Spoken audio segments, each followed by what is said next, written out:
everyone. In this video, as you can already see, we are going to discuss band 9 words. You must be thinking कि band 9 तो ma'am हमें चाहिए ही नहीं है. I can totally understand. But जो आप words use करते हो ना, उनसे आपके band 6 में भी आने में problem हो जाती है. जिन्हें 6 चाहिए और जिन्हें 7 चाहिए 7 नहीं आ पाते. तो आप क्या कर सकते हो, when you right an essay, उसमें कुछ वर्ड्स होते हैं जो मोस्ट कॉमनली यूज्ड होते हैं, उन्हीं वर्ड्स को रिप्लेस कर दो बैंड 9 वर्ड्स के साथ और इजीली आप स्कोर कर पाओगे अपना डिजायर्ड वन. ठीक है, सो जो आपको स्कोर चाहिए वो आ जाएगा. It just that you have to replace certain words. So without wasting further time, let's start with the first word. अब यहाँ पे जो फर्स्ट वर्ड है ना, दैट वर्ड इज इनेबल. बहुत बार हमें यूज करना होता है टू बी एबल टू, कोई चीज जो हम कर पाए, है ना, किसी चीज के एबिलिटी होना, तो वहां पे we can use enable. So for example, car pooling enabled tourist to commute, ठीक है, इन लेस प्राइस. ऐसा हुआ ना, कार पूलिंग की वजह से टूरिस्ट का क्या हुआ, या कोई भी पैसेंजर्स या human beings, car pooling enabled human beings to travel in at low cost, to travel at low cost या फिर travel in less prices. Okay, so enable, to be able to. So जब भी आपने कुछ ऐसा use करना है to be able to, you can simply use enable. Okay, क्या हमने एग्जाम्पल दिया था? Carpooling enabled individuals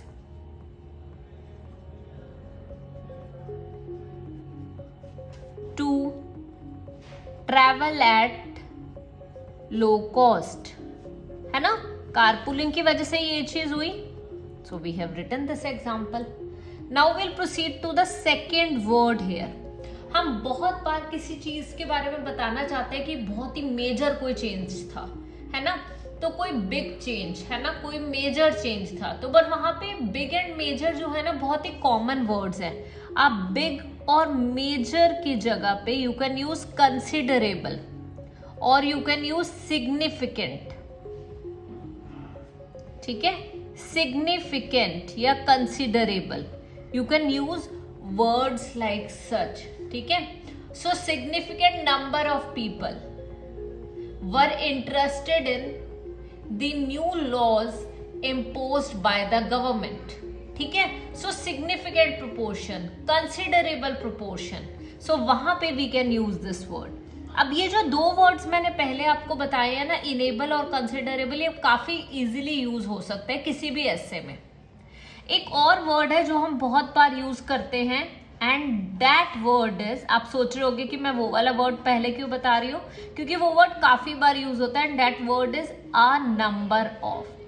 जब हमें आ नंबर ऑफ यूज करना होता है ना, तो आ नंबर ऑफ अवॉइड कर सकते हो because it is Verde.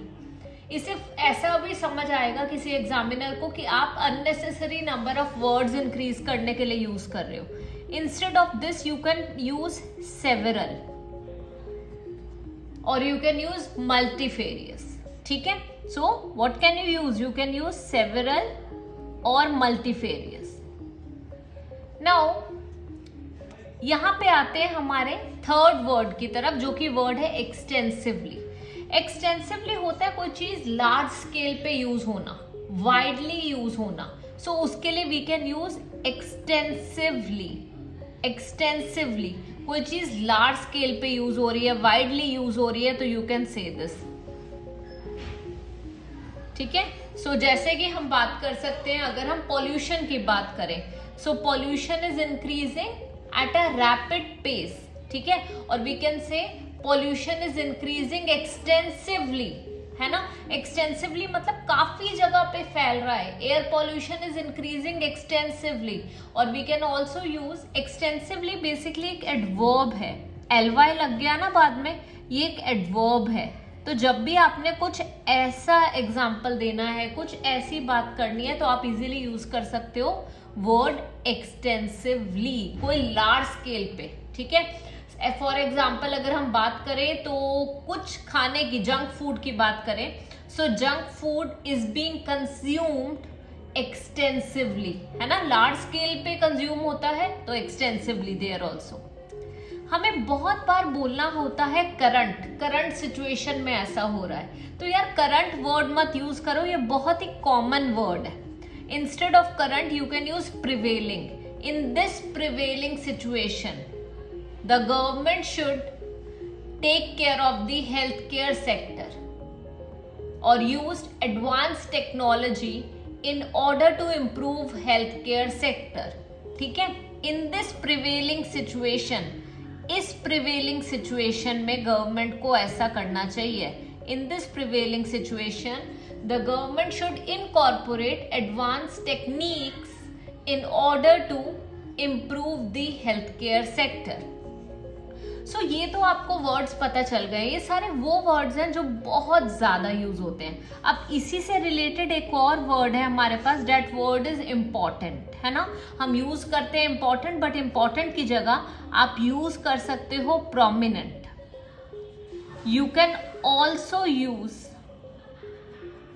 Prominent, भी यूज कर सकते हो आप. ठीक है, इम्पॉर्टेंट की जगह पे. ठीक है, आपने प्रोमिनेंट के लिए कैसे, आप कुछ भी बात कर रहे हो, किसी भी चीज की बात कर रहे हो, तो बोल सकते हो it is one of the prominent things. ठीक है, इंपॉर्टेंट की जगह पे बस सिंपली आपने क्या यूज करा, यू हैव यूज्ड प्रोमिनेंट. अब यहाँ पे क्रूशियल, वाइटल, बहुत सारे वर्ड्स यूज हो सकते हैं. सो बस अवॉइड करो इंपॉर्टेंट को. ठीक है, last but not the least, you must be thinking कि वर्ड्स तो मैम ने बता दिए, अब क्या. सो यार एक सेंटेंस स्ट्रक्चर है जिसे हम इन्वर्जन सेंटेंस भी बोलते हैं. एक सेंटेंस की फॉर्म को ही चेंज कर देना है वो थर्ड कंडीशनल सेंटेंस हमारा. पर वो थर्ड कंडीशनल सेंटेंस की अगर हम फॉर्म को चेंज कर देते हैं ना, तो किसी भी एग्जामिनर को ऐसा लगेगा कि ये स्टूडेंट की नॉलेज बहुत ही अच्छी है. ये एक सेंटेंस जो है ना, बस रट लो. ठीक है, ये सेंटेंस रट लो, क्रैम कर लो. आप कह रहे होगे मैम हमें एडवाइस कर रही है रटने के लिए, बट यार ये रट ही लो, आप समझो मत, रट लो और ये यूज करो हर जगह पे. एक स्ट्रक्चर समझना है, बस आपने एक स्ट्रक्चर को क्रैम करना है. You will easily be able to incorporate it everywhere. ठीक है, अब ये स्ट्रक्चर है क्या, वैसे इसमें होता है प्रेजेंट. ठीक है, if she had prepared well. ठीक है, she would have